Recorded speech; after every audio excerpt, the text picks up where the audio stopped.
SSC वालों का one of the most favourite question, ठीक है। ऐसे क्वेश्चन आपको जैसे यहाँ पे लिखा हुआ 18, 19, 20 हर मतलब एग्ज़ाम उठा के देखोगे ना, CGL का, CHSL का, आपको पेपर में ये क्वेश्चन कहीं ना कहीं मिल ही जाएगा। और विश्वास करो, जितने भी आने वाले एग्ज़ाम में उससे इस कॉन्सेप्ट से क्वेश्चन पूछना है। इसका कॉन्सेप्ट मैं पहले बताऊँगा आपको कि ऐसा क्यों होता है, फिर मैं एक क्वेश्चन कराऊँगा। पहले मैं एक क्वेश्चन में करवा देता हूँ, बस शॉर्ट में बता देता हूँ एक, इसके बाद से मैं कॉन्सेप्ट बताऊँगा, नहीं तो आप लोग उत्सुक नहीं होंगे कॉन्सेप्ट को जानने में। यहाँ पे क्या है कि ऐसा वैल्यू दिया हुआ, अगर आप इस क्वेश्चन को पहली बार देख रहे हो या फिर कोई भी इंसान अगर पहली बार देख रहा है और एग्ज़ाम में पहली बार देखोगे तो मतलब 99% चांस है कि छोड़ के आओगे, ठीक है। 99% चांस है कि आप छोड़ के आओगे। अब यहाँ पे इस टाइप के क्वेश्चन में पूछ जाते हैं, सबका कॉन्सेप्ट सेम होता है। और भी मैं 2-3 क्वेश्चन आपको प्रैक्टिस के लिए दूंगा, ये 2 मैं कराऊंगा, इसके अलावा प्रैक्टिस के लिए आपको दूंगा क्वेश्चंस, आपको उसका आंसर कमेंट सेक्शन में देना है। यहाँ पे होता क्या है कि अगर आपको a+1/a = देखो यहाँ पे मैं कोना में लिख दे रहा हूँ अलग पेन से। अगर a दिखाई दे रहा है, नहीं दिख रहा है, a+1/a = 1 दिया रहा है तो a³ ऑलरेडी मैं आई थिंक कि मैंने जब अलजेब्रा का प्लेलिस्ट बनाया है उसमें बताया है, तो a³ प्लस = +1 होता है। ये चीज़ होता है इसका कॉन्सेप्ट। अब ऐसा क्यों होता है भाई, जानना तो पड़ेगा ना। देखो एग्ज़ाम में तो नहीं बैठो, अगर नहीं जानना चाहो तो कोई बात नहीं, आप स्किप कर सकते हो पार्ट और आप क्वेश्चन का आंसर देख सकते हो डायरेक्ट। तो यहाँ पे इस क्वेश्चन को मैं बता दे रहा हूँ, इसके बाद मैं कॉन्सेप्ट पे जाऊँगा। तो यहाँ पे a³ यानी कि -1 हो जाएगा इंटू a, ठीक है, और -1 हो जाएगा, यानी क्या हो जाएगा -a into -a -2a। Answer क्या हो जाएगा इस क्वेश्चन का -2a। डायरेक्ट क्वेश्चन पूछा जाता है इस क्वेश्चन को, ठीक है। आंसर इसका -2a होगा। अब चलिए इसका हम कॉन्सेप्ट पे आता है, मैं आता है मतलब नहीं आता है, तो यहाँ पे इसको हटा लेते हैं। और बुरा ना मानना तो मैं इसको भी हटा लूँ,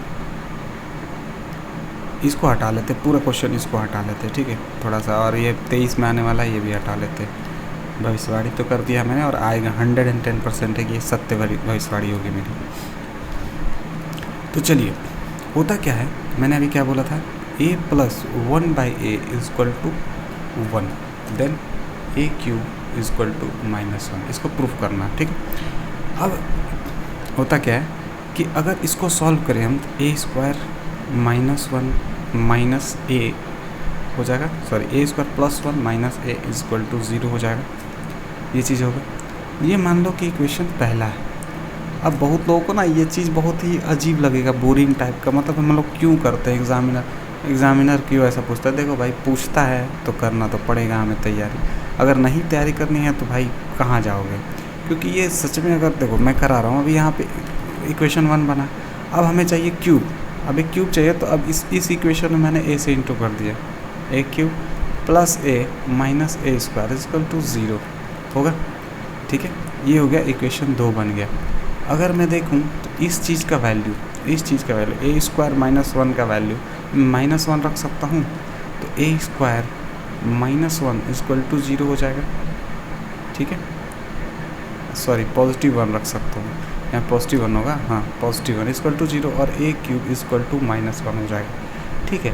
तो अब बोलोगे यार मतलब क्यों करें हम इतना, आखिर a³ का वैल्यू निकालने के लिए मैं क्यों करूँ। तो भाई एग्ज़ामिनर है, अगर मैं इस क्वेश्चन को ऐसा क्वेश्चन को लगातार सच में अगर कोई बढ़िया स्टूडेंट को जो इस क्वेश्चन के बारे में ना जानता हो, IITN जिसने निकाला है उसको भी मैं दे दूँ ना, तो वो जो SSC में हमें 20-30 सेकंड में क्वेश्चन करना होता है ना, वो नहीं कर पाएगा, क्योंकि उसको ये ड्राइव करने में a⁴ -1 है, इसको ही पता लगाने में टाइम लग जाएगा, या तो वो किसी और मेथड से करेगा जिसमें टाइम कंज्यूमिंग प्रोसेस बन जाएगा। तो हमें ये सब चीज़ पढ़नी पड़ती है ताकि हम कम टाइम में क्वेश्चंस को कर सकें, और बार बार क्वेश्चन पूछता है तो आपको पता होता है कि भाई ये आएगा, इसमें दिमाग लगाने का ज़रूरत ही नहीं है, जो चाहिए वो दिमाग लगाना ही नहीं पड़ता हमें। तो अब आप समझ गए होंगे कि a⁴ -1 क्यों होता है। सिमिलरली a⁴ +1 भी होता है अगर यहाँ पे -1 रहे तो, ठीक है। सेम कॉन्सेप्ट होता है, -1 रहे तो यहाँ पे +1 हो जाएगा। ठीक है, तो ये चीज़ समझ गए। तो अब मैं 4-5 क्वेश्चन हो सकता है डालूँ आपके सामने, आपको सब करना है।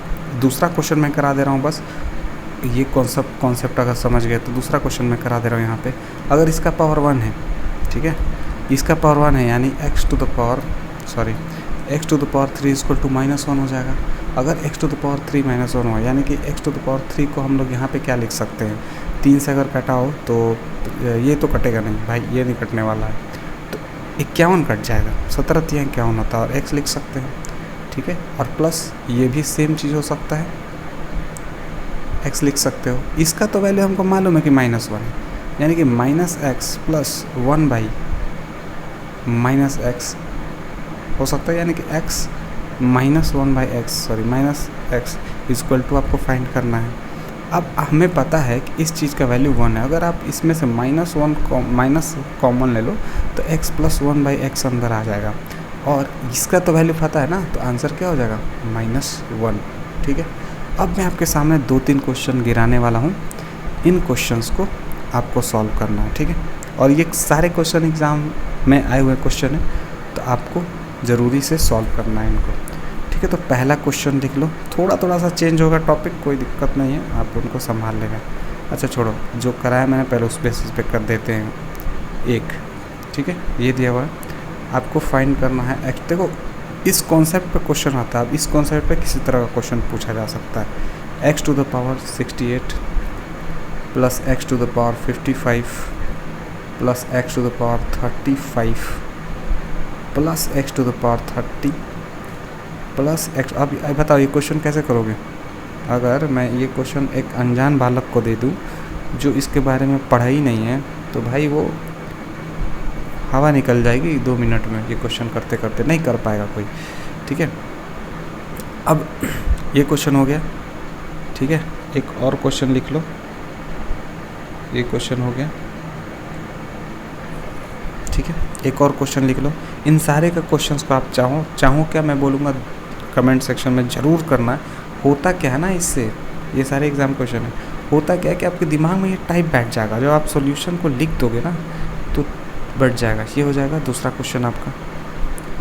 ठीक है, दूसरा टाइप, पहला टाइप, दूसरा टाइप, यानी कि जो मैंने कराया अभी वो सेम है। तीसरा चीज़ लिख लो, तीसरा चीज़ लिख लो।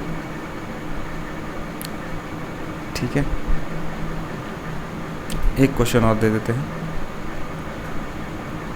ठीक है, x -1 इक्वल टू -1। ठीक है, और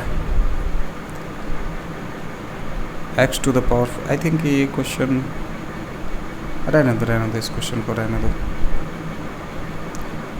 ये क्वेश्चन शायद उस टाइप का, ये क्वेश्चन लिख लो लास्ट। ठीक है, last question 2/x plus 1 equal to 0 आपको फाइंड करना है x3। इसमें आपको ये फाइंड करना है, इसमें आपको ये फाइंड करना है। तीनों क्वेश्चंस को आप करो कमेंट सेक्शन में, देखो मत कि किसने क्या कमेंट किया। अपना कमेंट आप चाहो तो लिख सकते हो, उससे आपका रिवीजन होगा, बाकी कोई दिक्कत नहीं, आप चाहे करो ना करो कोई फ़र्क नहीं पड़ता है मुझे। ठीक है, चलिए मैं कोशिश करूँगा और भी वीडियो लाने का।